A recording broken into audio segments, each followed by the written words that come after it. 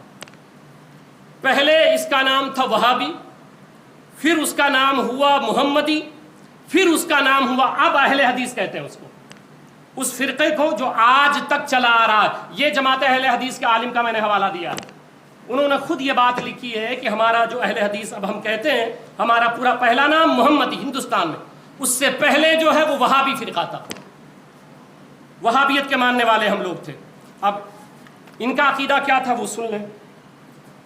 ہندوستان میں فتنہ اس طرح ہوا کہ ایک شخص تھا جس کا نام محمد اسماعیل دہلوی ہے.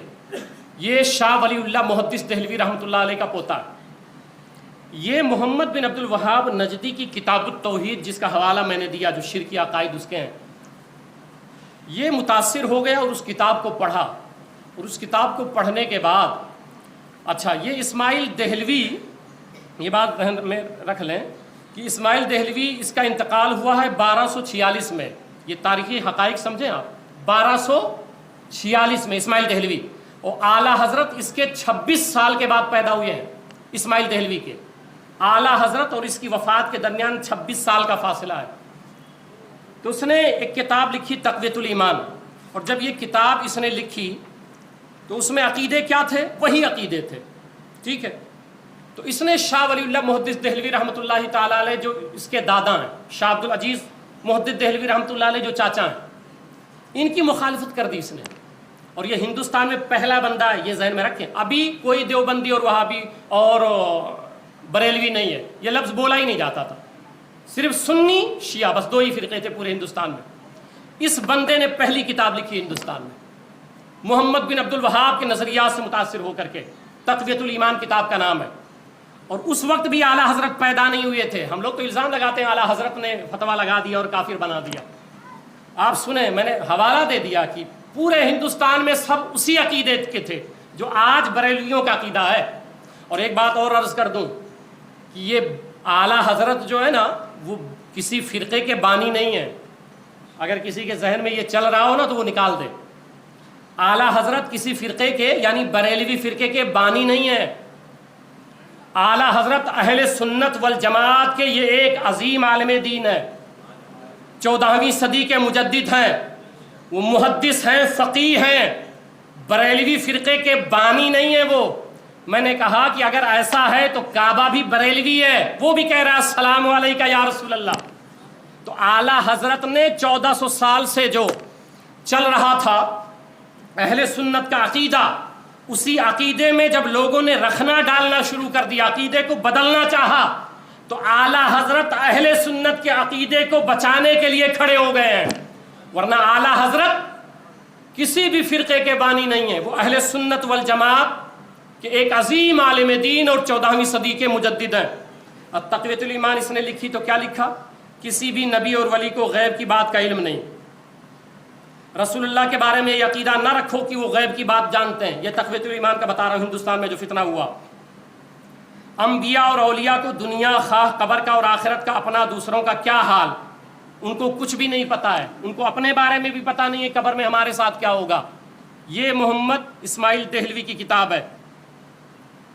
نبی اور ولی اللہ کے دربار میں کسی کی بھی شفاعت نہیں کریں گے، اور جو کسی نبی اور ولی کو اللہ کی جناب میں اپنا شفیع سمجھے کہ شفاعت کریں گے وہ مشرک ہے. یہ وہی عقیدہ ہے جو محمد بن عبد الوہاب نجدی نے کہا تھا. اور جب یہ کتاب لکھی تو لکھنے کے بعد اس نے خود کہا، کتاب لکھ دی. ابھی تک فتنہ نہیں تھا، بٹے ہوئے نہیں تھے ہندوستان میں، سب ایک تھے. شیعہ سنی دو ہی فرقہ تھا. یہ اس وقت کی بات کر رہا ہوں، اعلیٰ حضرت تو پیدا ہی نہیں ہوئے، ابھی 26 سال بعد پیدا ہو رہے وفات کے. کتاب اس نے لکھ دی. اور کیا لکھا؟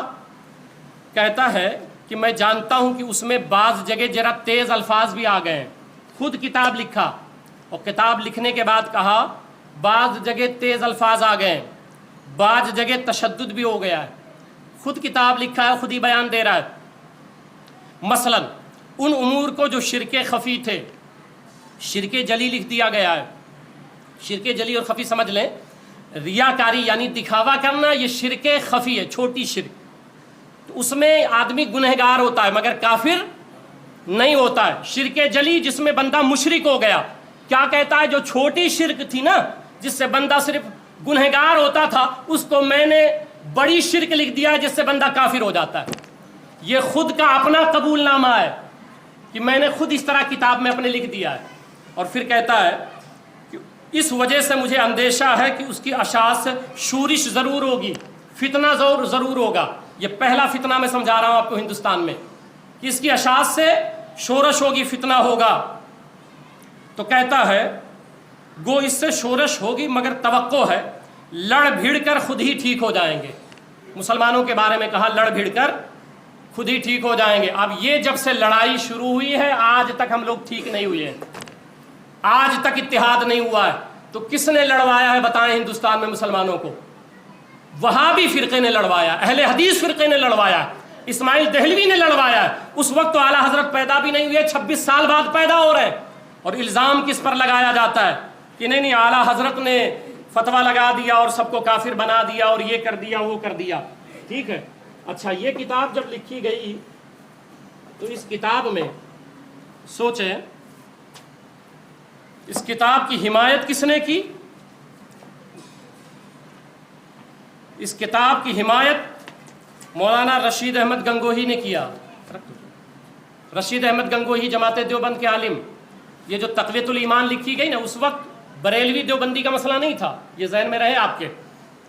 کیا لکھا کہ مولوی محمد اسماعیل رحمت اللہ علیہ عالم متقی اور بدعات کے اکھاڑنے والے, اور اس کتاب کے بارے میں تقویۃ الایمان کے بارے میں کہ جس میں وسیلہ مانگنا حرام, حضور مر کے مٹی میں مل گئے, نعوذ باللہ, شفاعت طلب کرنے والا مشرک ہو گیا. اس کتاب کے بارے میں لکھا کہ تقویۃ الایمان نہایت عمدہ کتاب ہے, رد شرک و بدعات میں لاجواب ہے, استدلال اس کے بالکل کتاب اللہ اور احادیث سے ہیں, اس کا رکھنا اور پڑھنا اور عمل کرنا عین اسلام اور موجب اجر کا ہے.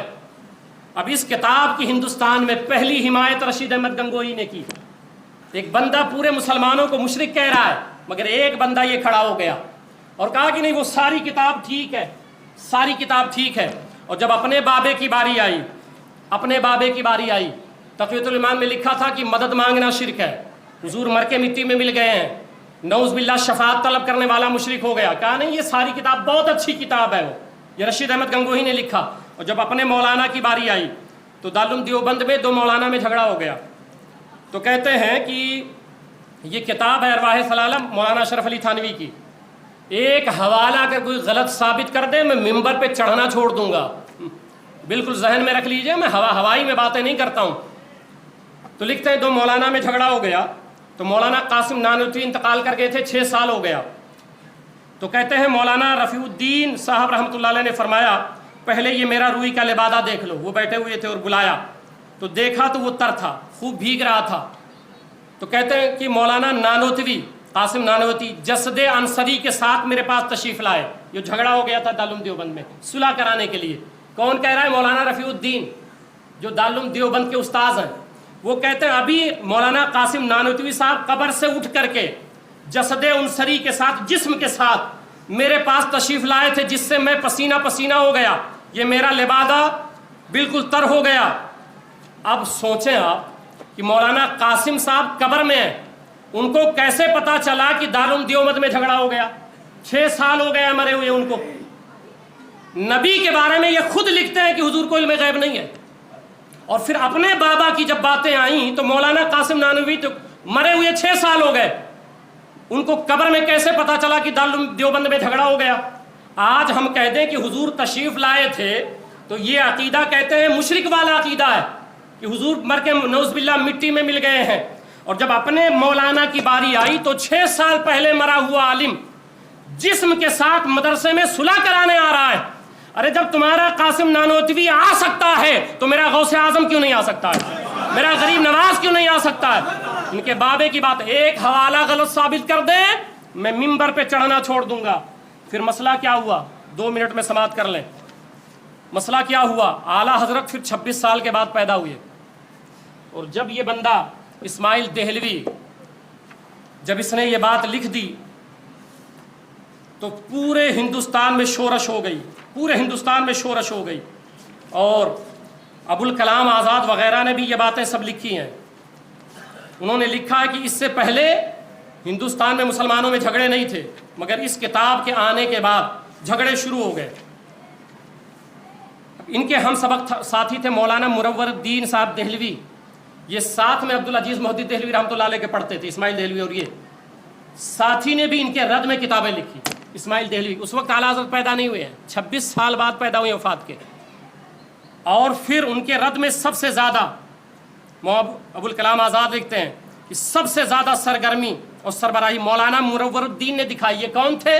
اسماعیل دہلوی کے ساتھی تھے، ہم سبق ساتھی تھے، اور اس کے رد میں متعدد کتابیں لکھی، اور دلی کی جامع مسجد میں مناظرہ ہوا تھا، وہ اعلیٰ حضرت پیدا نہیں ہوئے ہیں، اسماعیل دہلوی سے مناظرہ ہوا تھا، اور علماء ہند سے فتویٰ مرتب کروایا اسماعیل دہلوی کے خلاف، اور پہلا فتویٰ جس نے کفر کا دیا اس شخص کے تعلق سے، تو پہلا فتویٰ علامہ فضل حق خیر آبادی رحمۃ اللہ علیہ نے دیا، اس وقت اعلیٰ حضرت پیدا نہیں ہوئے تھے۔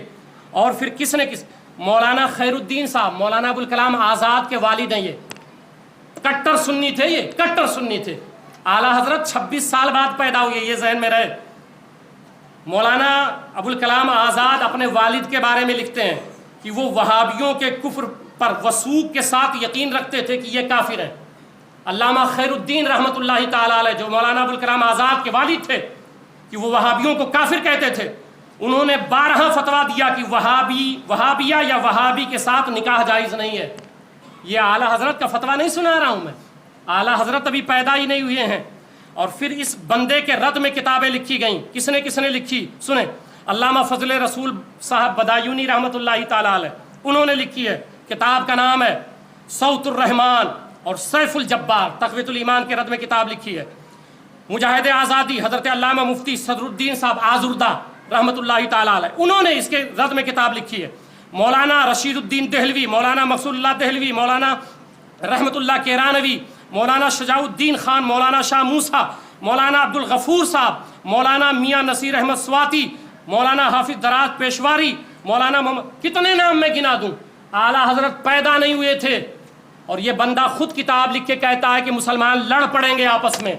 تو پھر اس طرح لڑائی شروع ہوئی ہندوستان میں، اعلیٰ حضرت اس کے 26 سال کے بعد پیدا ہوئے، 26 سال کے بعد پیدا ہوئے، اور اس نے کہا مسلمان لڑیں گے، آج تک ہم لوگ لڑ رہے ہیں۔ یہ وہابیوں کی سازش ہے، اور وہابی کس کے سازش پہ کام کیے؟ برٹش گورنمنٹ کے۔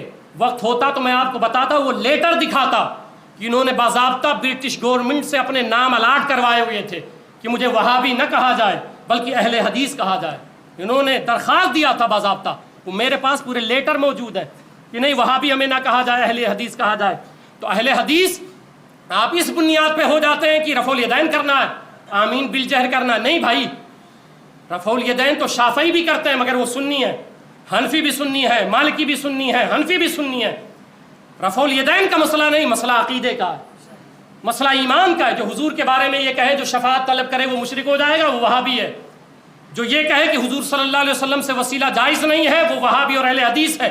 یہ فرق ہے ہمارا ان کا، اس لیے ہماری نمازیں ان کے پیچھے نہیں ہوتی ہیں۔ اب جب یہ فتنہ ہو گیا ہندوستان میں، ابھی بھی فرقے میں ڈیوائیڈ نہیں ہوئے، ابھی بھی فرقے میں ڈیوائیڈ نہیں ہوئے۔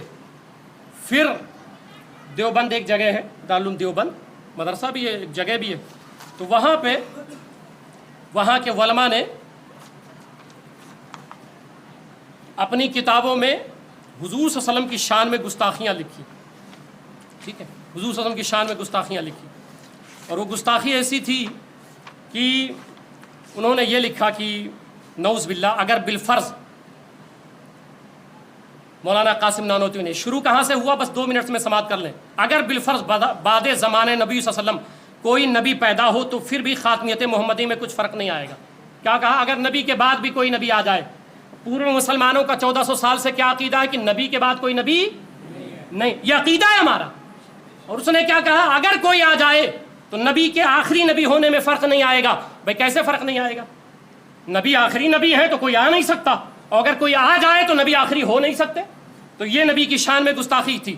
اور پھر لکھا کہ حضور صلی اللہ علیہ وسلم کے علم سے زیادہ تو شیطان کا علم ہے، یہ اپنی کتابوں میں لکھا گیا، مولوی خلیل احمد امبیٹوی نے۔ پھر اشرف علی تھانوی نے یہ لکھا کہ علم غیب کا حکم کیا جانا آپ کی ذات پر، اگر بقول زید صحیح ہو تو